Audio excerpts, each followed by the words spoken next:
We'll take more of your calls. John, we're going to talk to you about those rising bills, the energy crisis in just a moment. But let's get into the world of policing and welcome to the conversation Crime and Policing Minister and Conservative MP Kit Malthouse, who joins me now, who's going to be talking about money to be made available for tackling violent crime. But before we get to that, Minister, can I put you a story from today's Sun newspaper? Labour is ahead of the Conservatives on law and order among wobbling voters, a Conservative poll has found. If you can't deliver on law and order at the Conservatives, what can you deliver on? Good morning.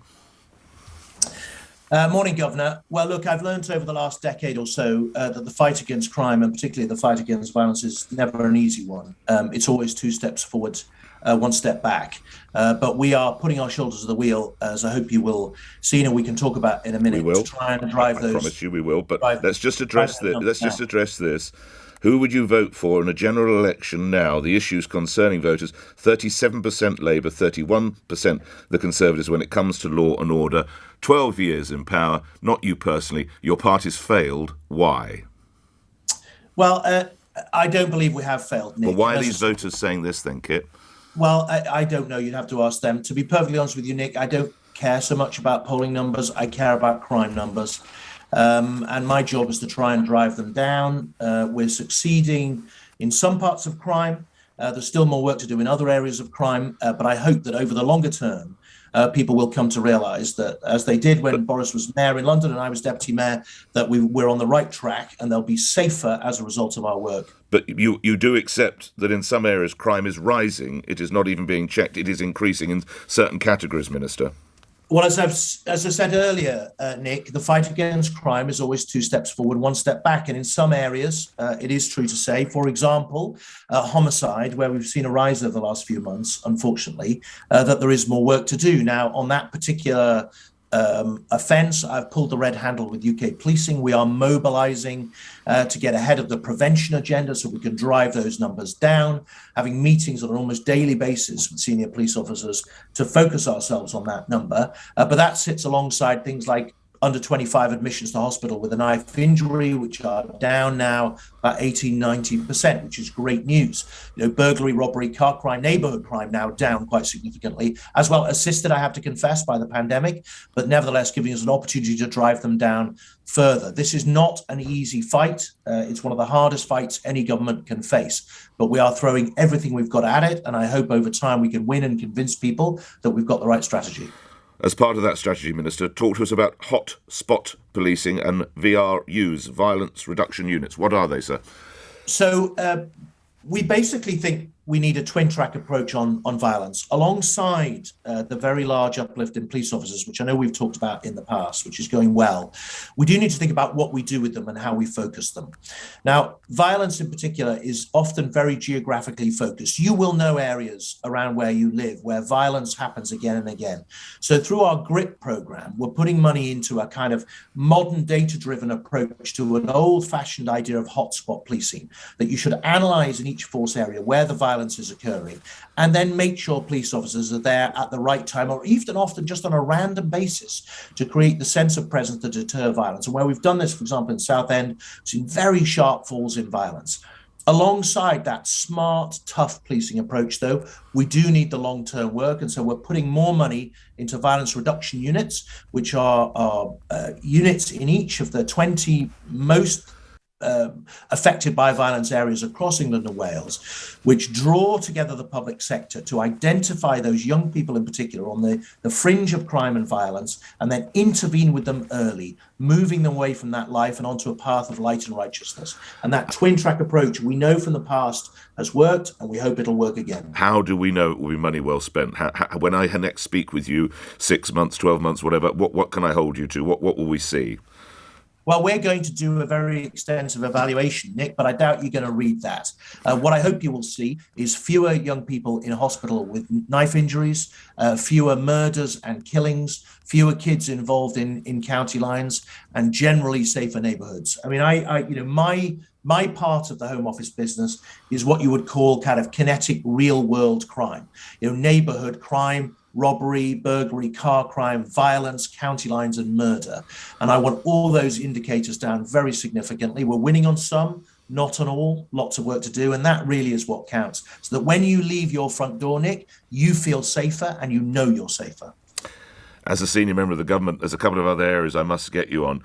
There are allegations that you and perhaps Mr. Sunak and others have a bit of a tin ear to the outcry concerning the cost of living crisis. Energy bills going up by £700. The websites were in meltdown, people trying to get their readings across, and other rising costs.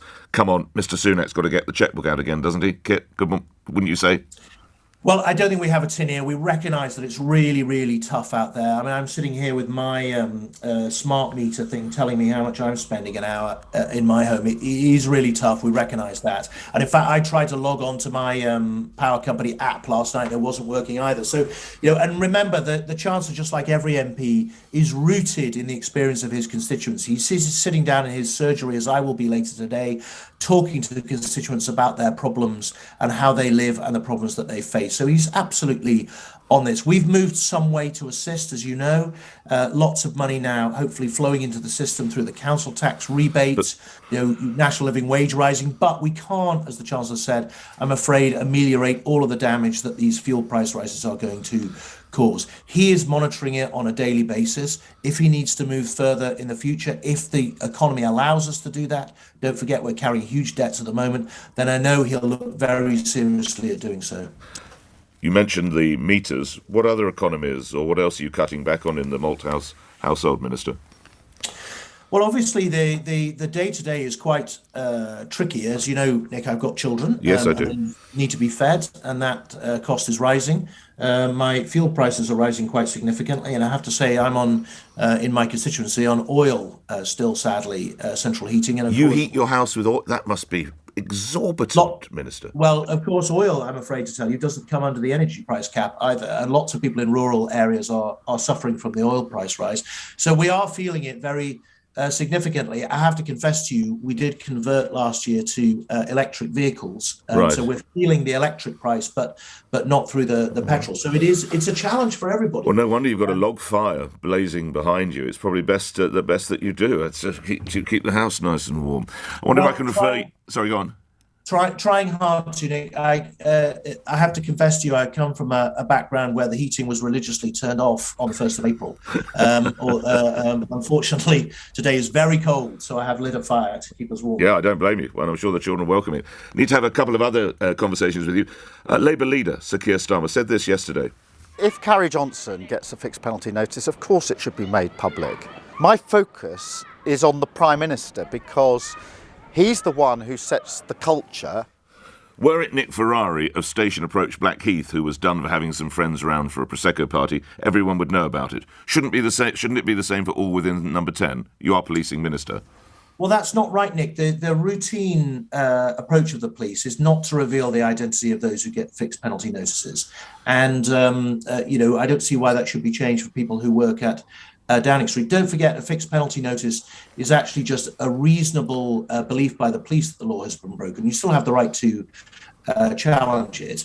But from a personal point of view, as a politician, I think I'm in a different situation. I have to tell you, if I got a fixed penalty notice, I would tell you. Would the Prime Minister? You'd have to ask him, but... You know him well. You were his deputy mayor in London. You've known him for 2 decades. Would he tell us? I think it's a hypothetical question, Nick, but I think if he did, he probably would, yes. And his wife? You'd have to ask her. I can't speak for non-competence, if you like, Nick. I mean, obviously, as I say, a fixed penalty notice is a reasonable belief by the police that an offence has been committed. Individuals have the right to challenge that. Let's see where this lands in the future. Lastly, coming back very much to your role as policing minister, you won't probably have had sight of this. And I have to admit, when I read it in one newspaper, I thought it was an April Fool. It's not. It's in 2 different newspapers. And indeed, the DCI at the Met, Mick Neville, a man I'm sure you know and I know and I've spoken with, is even quoted on the story. This is the problem police horses are having with the rainbow flag road crossings. The horses interpret them as obstacles and almost they try to jump over them. Money is now having to be spent to provide training for the horses and indeed for their riders. This is a load of woke nonsense, isn't it, Minister? Well, Nick, it would be easy to think that, but obviously we are seeing a growth in painting on the highway, whether that is cycle painting highways or different messages being put on the highways. The one thing I do know as a daughter who goes riding is that horses are unpredictable animals at times, and getting them used to everything they're going to face in the public realm, whether it's a rainbow street marking or a sign on the road about blue lane where the bikes are going, seems to me a good idea.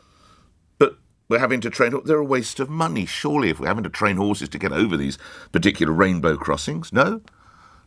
Well, I don't know. I mean, councils paint rainbows on the street. I understand. I haven't seen one myself, but apparently it is a thing.